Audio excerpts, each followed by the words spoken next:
everyone. Welcome to episode 271. Please stop. I don't like that. Meet our mom, Kelly Hutchison. She is a life coach. She is a child counselor. She is a teacher. She's a parent coach. And she's a mom to us. She will teach you to stop yelling at your kids. She will teach you to get your kids to listen. She will teach you how to never sleep with mommy guilt again. She will teach you how to be an imperfect mom, so you can help your kids be imperfect too. And have harmony in the home.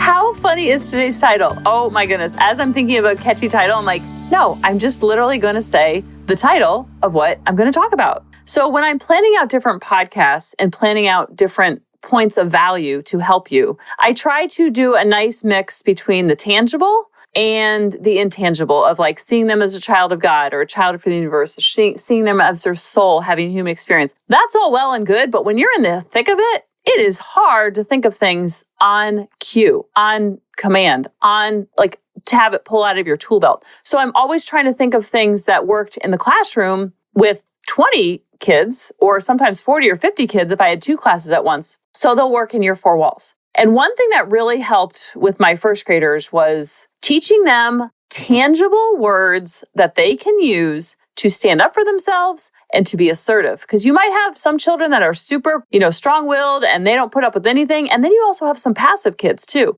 What the goal is to find the Goldilocks balance for our kids and teach them the Goldilocks balance of just like we want to be a calm, assertive pack leader, we want them to be a calm, assertive pack leader in their own life. And we want them to have that assertive energy and not tip over into the bossy Betty and not dip into the weak Willie. Okay, so there's all sorts of kids out there. And sometimes you'll see them with some kids, they'll act one way and then in another group, they'll act a different way just based on, it might be the age that they're working with. It might be the age of the child, just their general temperament that they're born with. It might be the setting versus the playground, indoors, outdoors. So there's a lot of different settings. So we want to teach our kids the balance because the ones who are timid and shy, we always want them to be more outgoing and more standing up for themselves and have a backbone. And then the ones that are strong-willed, we always want them to like chill out a little bit and like not be so bossy Betty. So there is a way, and every child has a little bit of both inside of them. And so there is a way to teach our kids that Goldilocks balance. And one thing that really works is giving kids tangible words to say when things are going in a direction they don't like. If you have little kids, role playing is so powerful for kids because it's not so much lecturing where they're going to get defensive and put up their walls and not really listen. And it's like we're Charlie Brown's teacher. Womp, womp, womp, womp, womp, womp. And it's just like, it literally goes in one ear, not the other. And if they're hearing it over and over, and if we're always lecturing our kids, then it's kind of like, oh, here she goes again, or here he goes again. I just have to be quiet during this lecture. I just have to get through it. And they have that like glazed over look while you're talking to them. And a lot of times these talks that we think are so powerful and so meaningful, we think that we're actually getting through to them, but then it happens 5 minutes later. Believe me, I've been there. With my first graders, with my fifth graders, with my third graders, and with my own kids, sometimes I just get that glazed over look like, okay, here she goes again. And you've been there before where you're so defensive about something that you're just like, okay, can we just get this over with? Can we just like move on? Because you're kind of dragging this out there. Boss or coach or husband or wife or friend or sister or brother or greedy grandpappy. So you know that feeling because you've been on the other side of it. Teaching kids is not always done directly. Most teaching that we're going to do with kids is done indirectly because when we do that direct talk straight eye to eye, we call it need to need in our family when we have to have a serious talk. You want to save those for the big mamas. You don't want to use those all the time because they will tune you out. And I only know because my kids tune me out sometimes if I do too many knees to knees or we need to talk or let's chat about this or so you only have a small little window because their walls go up and they get defensive. And that's part of the human experience is just like when someone's coming to you with a criticism or a complaint or I wish you would do less of this or more of this or what, we automatically put up our walls. That's just very common. We get defensive. We shut down. We tune out. So it's not like our kids are on the other end going, really, Mom? Wow, that's fascinating that you think I'm not a good listener. Tell me more. I want to hear so much more about that.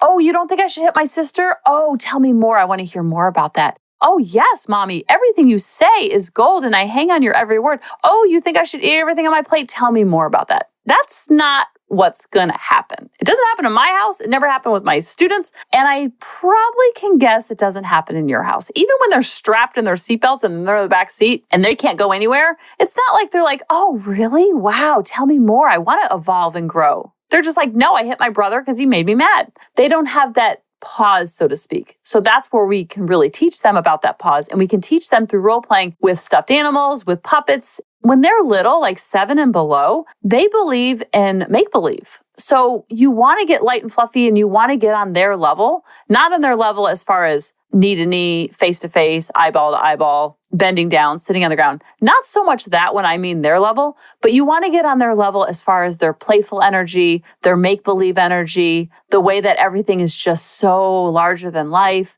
and everything's magic and fairies and unicorns and make-believe and quick. You got to be quick with kids because their attention span is about as long as a flea's attention span. Just like I'm 46 and I think my attention span, sometimes I think my kids' attention span is longer than mine. So we don't want to beat them up for having a short attention span. I think that's pretty common that most people have short attention spans. So it doesn't mean something bigger and greater. It just means we have to kind of work a little bit harder to keep their attention. And so role playing is a great way to do it. And also teaching them words to say. Our first graders, the first week of school, we would learn the words, stop, I don't like that. And we would teach them how to say it in a calm, assertive pack leader energy. We didn't use those words, but we said we want to use the Goldilocks voice. We don't want to be too hot where we're like, stop, I don't like that. And kids love when you act like that. You act all crazy and silly and wild. So you can do this with the stuffed animals. It's not you're talking to them. It's like these two stuffed animals are having conflict and this one's pushing or pulling their hair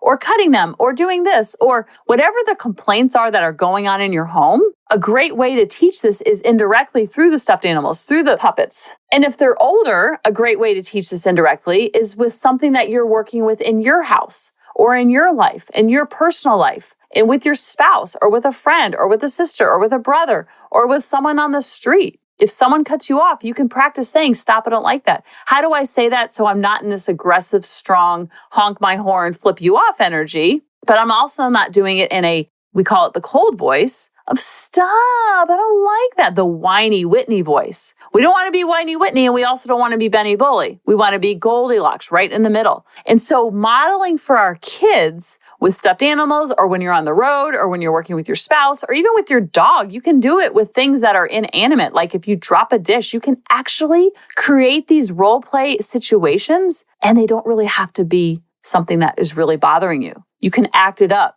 You could be putting away the dishes and drop all the plastic bowls and see what does mommy do when she's frustrated. You can make these things up, these scenarios. It doesn't mean you're lying. You're creating these teachable moments. Believe me, there will be many, many teachable moments throughout your day to day. If you're not having those teachable moments, then you can create them. You could create them with, this happened to me when I was your age. It was really hard for me. Not, it was really hard for me. Here, look at me. Look what I did. Now you need to go do the same thing. It's more of a dialogue, more of a conversation. Our podcast, I want it to be plug and play where you can teach these things to your kids so then they have a tool from their tool belt. And then you can also use these same tools in your tool belt.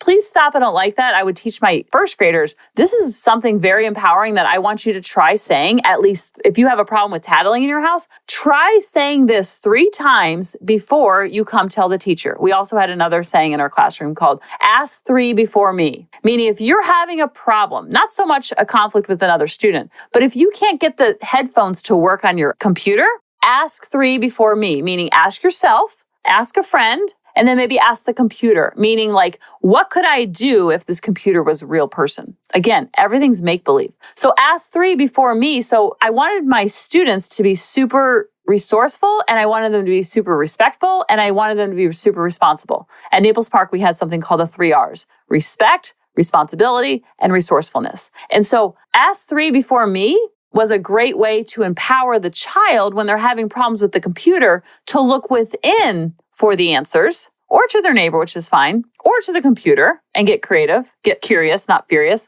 instead of always coming to me as the teacher, because I'm over in the reading group. I had a little Hawaiian lei that I wore around my neck. And that Hawaiian lei represented, you don't come up to Miss Hutchison and ask her a question about the computer unless it is an emergency and you've exhausted all opportunities. So when they would come to me and say, I can't get my headphones to work, I'd say, did you ask 3 before me? So you want to give your kids these skills, and it's different for every child. These are things that worked in the classroom, and they were kind of like tools that I used in my tool belt and I would teach to my kids and my students and my own 2 kids. But it doesn't mean that you have to do it exactly like that. I want you to get your own spice and flavor, because as a teacher, they give you the curriculum, and then you take that curriculum and you add your own spice and flair and you make it your own. So I pray and hope that our podcast, you take what I talk about from my experiences, you put it into your heart, and then you make it your own, because that's when you're going to have authority over it versus being stuck in the moment going, oh, geez, what'd Kelly say? Was it stop, I don't want that, stop, I don't like that, stop, I don't need that, stop, I don't. What was that catchphrase? Create your own catchphrases. And when you come from a place of curiosity and not being so furious, then you can get more creative and make it your own, because these children don't belong to you. They belong to something much bigger than you, whatever you believe. And so when I was in the classroom, I was never triggered. I was never reactive because these students didn't belong to me. They belonged to Bob and Susie. And so I wanted to teach first graders. I wanted to give them life skills and life hacks. If someone's pulling on your hair,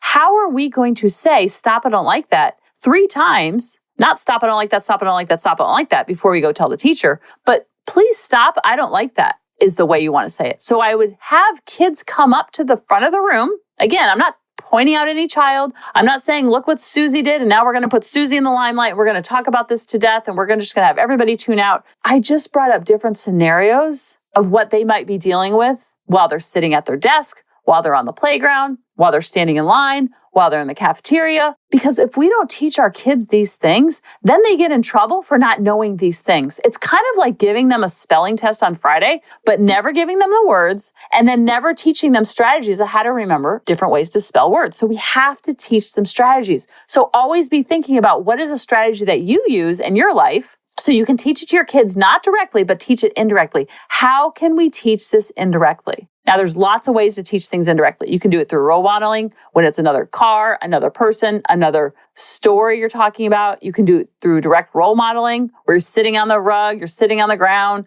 with puppets, with stuffed animals. You can do it where the people are the role models. Like I would bring the students up and I would pretend someone was pulling someone else's hair and they thought it was so funny. And it was all very light and fluffy. No one's getting hurt. No one's getting their hair pulled for real. But in that moment, the child would get their hair pulled, and then I'd say, okay, now we're going to do non-examples. This is key. Teaching our kids is important of what to do, but we also want to teach them what not to do. So kids learn from examples, yes, but they also learn from non-examples just as much. So for example, with the hair pulling, having 2 children come up to the front of the class and say, okay, now, Bobby, you're going to pull Susie's hair. And Susie, with your whiny Whitney voice, you're going to say, stop, I don't like that. So then Bobby would pull Susie's hair. Susie would turn around and say, stop, I don't like that. And then we would ask the class, now, what do you think's going to happen with Bobby? What do you think Bobby's going to do? Or what do you think that's going to, do you think that's going to help? Do you think that's going to hurt? Opening up discussion of what do you think that's going to do? Do you think that's going to help Susie or hurt Susie? Not hurt physically, but do you think that's going to help her case or hurt her case? And then we have another example. Okay, we're going to do another non-example. Now we're going to do it in a super bossy Betty, Benny Boley voice. So then the hair pull happens. Everyone's giggling. Everyone's snickering. I'm laughing. It's all very light and fluffy. So the kids know that this is just pretend, but they can use those skills for real life. Just like we teach them how to read. We teach them tons of strategies. So the hair gets pulled. This could happen on stuffed animals. You could pull the hair, and then with your strongest Benny Boley, who wants to be Benny Boley? And the kids are freaking out, dying to be Benny Boley. Because kids have both inside of them so that when they can see, like, it's almost like they have the good choice, bad choice on each shoulder. We all have good choice, bad choice on each of our shoulders at all times. So it's not like we're above children or we're better than them. Like we have good choice, bad choice on our shoulders all the time. And so when kids can see the bad choices played out, it's very fun for them because it helps normalize it that, yes, they made a bad choice, but it doesn't mean they're a bad child or a bad human or a bad soul. We make mistakes, but you aren't a mistake. That's what we're teaching them over and over and over through examples and non-examples and showing them about B-. So then the hair gets pulled and then they turn around. They're like, stop, I don't like that. And of course, it's very loud. It's very strong. So we raise our hand. Think that's going to work? You think that's not going to work? Let's open a discussion. Then we practice with the calm, assertive energy voice. Please stop. I don't like that. What we taught the kids was when you hear someone say, please stop, I don't like that, you know they mean business. You know that this prank isn't happening anymore. This is not fun for them. Like, if you're having fun, it's fun for both of you. But when someone uses those words, those are very serious and strong words. It was almost like a code word of like, you've gone too far. Even today, we're leaving the movies. There's fun, catchy tune in the movie. I can't think of it right now. We saw Boss Baby. And it was so fun and catchy. And I kept singing it. And Grady was getting annoyed, but he was like kind of annoyed, but not really annoyed. And then I said, Grady, what do you do when someone's bothering you and you want them to stop? You can do two things. You can ignore them, but if it's not working, he was giving me a big reaction like, oh my, you can't be doing that song again. I said, you're feeding right into it. I'm loving this. I'm acting like Benny Boley right now. And then I would do it again. I was like, you have two choices here. You can ignore it and pretend like it doesn't bother you because then it takes all my power away. But every time you flip out, I get a little like, and it was very light and fluffy. It was very funny. But in that moment, I was like, here's Benny Boley coming at you in a light and fluffy. I'm singing a jingle. Everything's NBD, no big deal. I'm not sitting him down. He's 10 now. He's not going to sit on the ground and do stuffed animals with me. But I was trying to teach him indirectly of how to stand up for yourself when someone's doing something that you don't like. And I can be the person that's doing something that you don't like. So then he was ignoring me and I'm like, this isn't any fun now. Oh, you're not giving me any. And he's like smiling and trying not to smile. I'm like, oh, that's so annoying. You're not like giving me and so then I kept doing it. He's like, please stop. I don't like that. I'm like, boom, done, over. That was awesome, Grady. You didn't use your whiny Whitney voice. You use your Benny Boley voice. He's like, it is pretty annoying. I'm like, I know. I annoy myself sometimes. So we can teach our kids through light and fluffy and everything's NBD. If they're real little, then you want to get the magical fairy, princess, unicorns, action figures, whatever it is. You know when you've caught that child. And caught meaning you've caught their attention because lessons are always caught and they're rarely taught. So sitting them down, the car talks, the post meltdown talk, the post tantrum talk, the post hit my sister talk, the post hit my brother talk, those you can still do. They're just not that effective for the long game. It might feel better to get it off your chest and make them apologize, maybe write a note, all that stuff.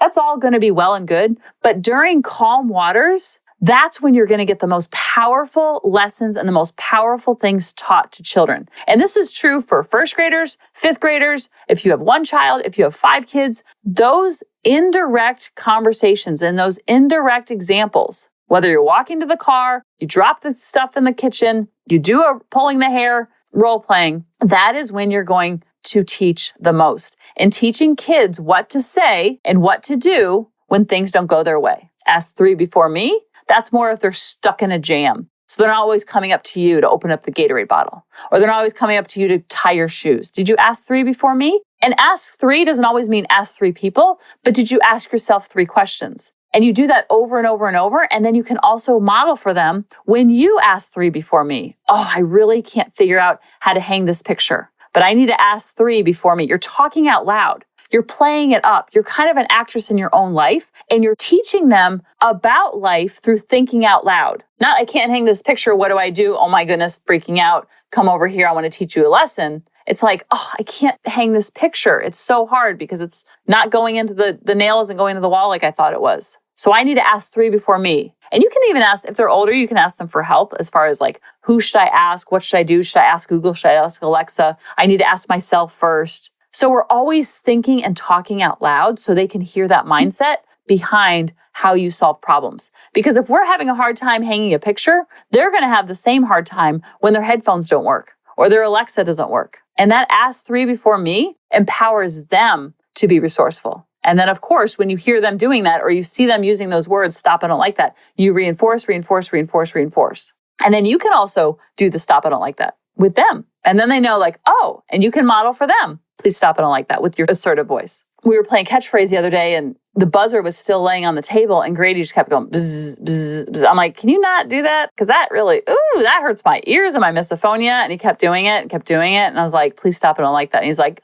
okay, done. Because those are words that you want to use in the times when the times that they're most effective. So it's almost like that's our language to each other. but you can teach them that language through role playing, in the kitchen, walking to the car, when you're driving, when your spouse makes you upset. Most learning is done through that indirect teaching, not so much in the direct teaching. I wish it was direct teaching. I wish we could have the talks and the lectures and the heart-to-hearts and the knees-to-knees, and they would just be like, yes, mommy, you're right. You were right about all of it. I think I should be a better listener. I think I should stop hitting my brother. I think I should stop spitting on my sister. I think I should XYZ. That would be amazing. If that was the case, I would have a whole podcast directed to that. I have just found that that doesn't really work. And then we end up feeling frustrated because we feel like we're talking to the wall. So I'm always trying to think of what will help you breed more connection, teach them strategies and skills, just like we teach them strategies and skills with reading, writing, math, tying their shoes, cleaning up their room. Are we teaching them first before we are freaking out that they don't know how to do it? It goes back to the spelling test. They're not going to do well on the spelling test on Friday if they're not given the words on Monday, given time to study and practice, given lots of time to mess up the words, and then given strategies, mnemonic devices, how to figure out this word. Oh, this word's hard. How can we figure this out? This is what helped me. What helps you? Oh, that works for you. That doesn't work for me. Okay, let's see what works for you. And so we're always coming from this place of curiosity versus do it this way because I said so, because that's how we're going to get our kids to shut down. And when they're shut down and they're in the hoodie with the headphones on, not a lot of learning and connection goes. And when you have connection, you have cooperation. I love you guys, and I'll talk to you next week. Bye-bye. Hey, mamas, thanks for listening. If you had any ahas, clicks, or those lightning bolt moments while listening, you have to check out my free parenting bootcamp, where we take all of this to the next level and we try to create even more awakenings for ourselves so that we can connect more with our kids and never yell at them again. You can sign up at www.coachingkelly.com. And if you really want to fill up my love cup, send me an email of what your aha was, what your click was, what was that lightning bolt moment while you were listening. I want nothing more in life than for you to have harmony in your home and to learn how to be an imperfect mom like me, which allows your kids to be imperfect too, each and every day. Thanks for listening.